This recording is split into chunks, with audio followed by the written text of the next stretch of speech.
Selamat sejahtera pelajar 5 sains, okey, dan pelajar-pelajar yang menonton video cikgu. Okey, so hari ini kita akan masuk kepada bagaimana untuk menentukan ujian cation dalam garam. Okey, ujian cation. So awak tahu dalam garam, okey, contoh saya ada PbSO4. Okey, PbSO4, Pb tu plus, SO4 tu minus kan. So PbSO4 ni garam. Okey, ni garam. Tengok sini, plumbum sulfat ni garam tak larut. So bagaimana dia ada anion dengan cation. So Pb2 plus positif, nampak ni, tambah positif. So positif ni adalah cation. SO4 2 minusnya adalah anion, negatif. Okey, anion. Kan, N negatif, anion. Okey, so ini cation, ini anion. Okey, sekarang kita bagaimana nak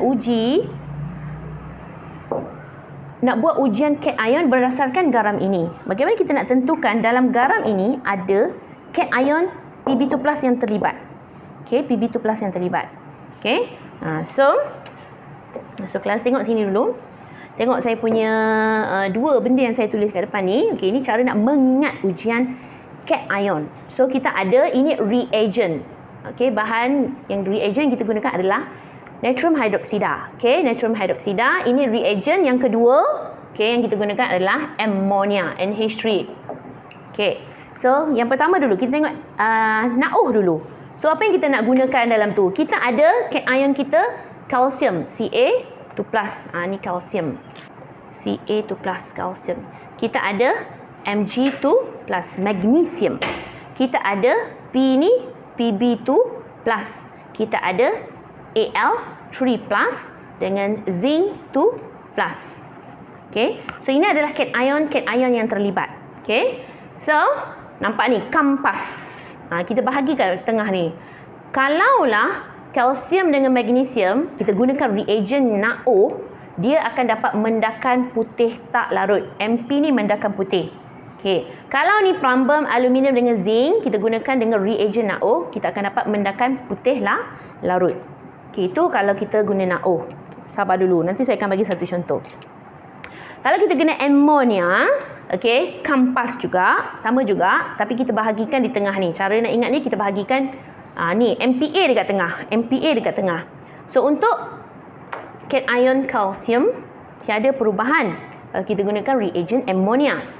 Kalau MPa sama dengan tadi, Mg2 plus, plumbum 2 plus, Al3 plus, and zinc 2 plus. Okey, kalau kita gunakan magnesium, plumbum, aluminium, cation kita gunakan beserta dengan ammonia.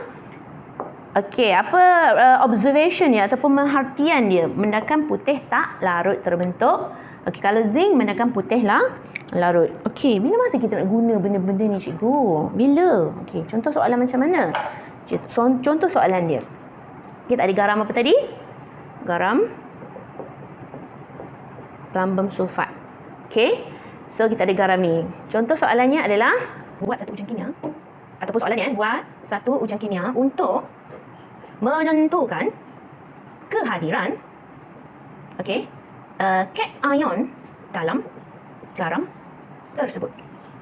Soalan dia tanya buat satu ujian kimia ataupun bagaimana untuk soalan yang best sikit lah. Bagaimana untuk menentukan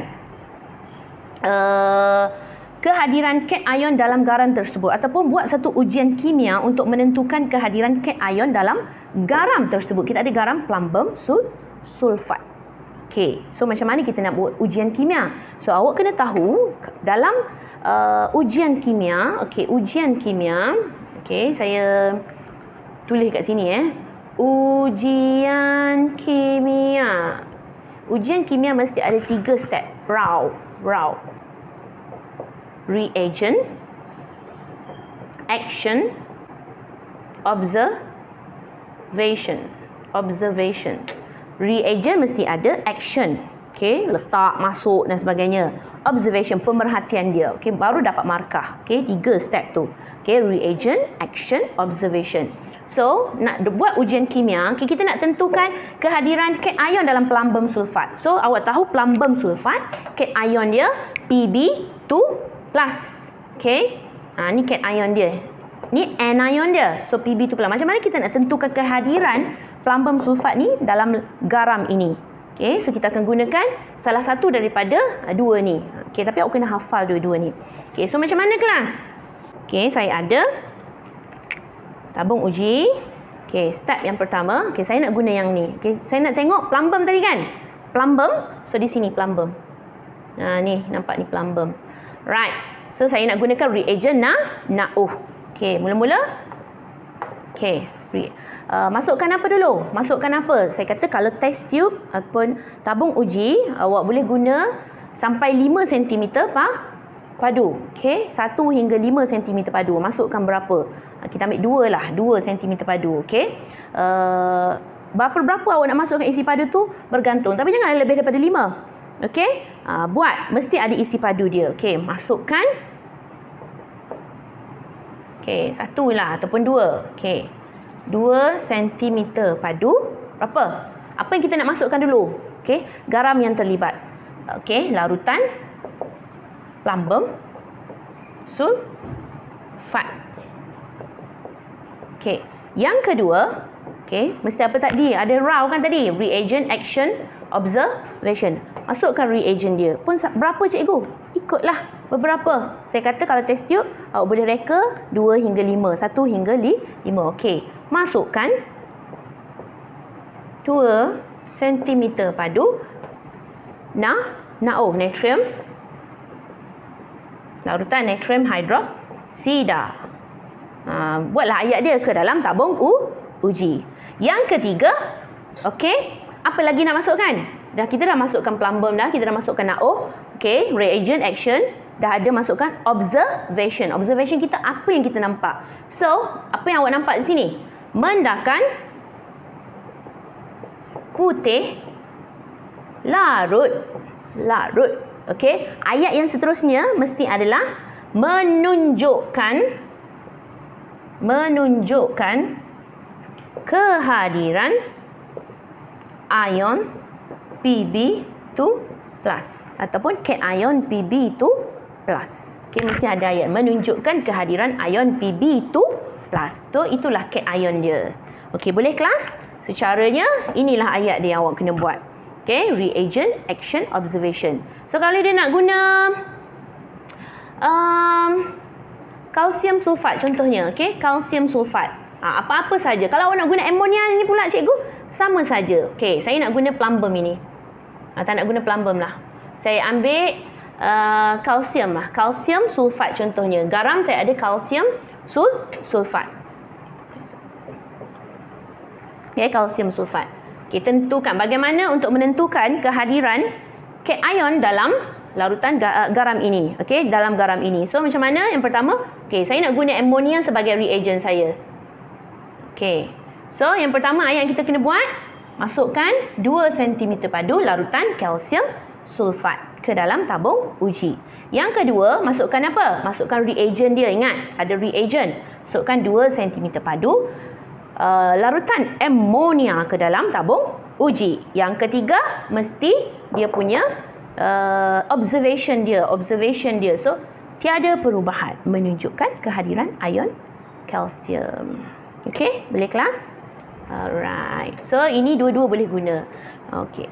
Satu lagi tambahan, kalau untuk ion ammonia, okey, okey, bukan ion ammonia, ion ammonium, okey, sebutannya ion ammonium. Kehadiran cation ammonia, contohnya ammonium sulfat. Ammonium sulfat dia punya garam.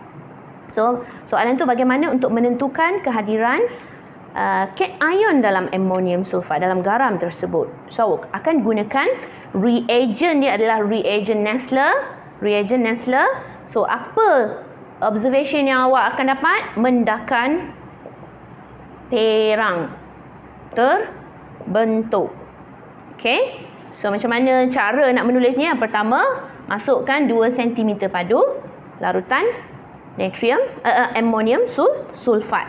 Okey, kita nak buat ammonium sulfat kan cikgu cakap tadi, garam. Yang kedua, masukkan reagent dia. Reagent apa?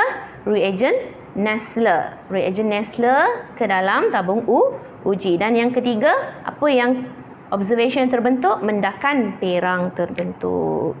So, tugas kamu hari ini adalah salin balik apa yang saya tulis di hadapan ini dalam buku nota, sambung buku nota form 4. Okay, sambungan buku notanya form 4. Teruskan guna buku nota form 4 sampai habis walaupun kita dah masuk form 5. Okay, thank you. Itu saja daripada hari ini. Bye-bye. Kita jumpa lagi next video.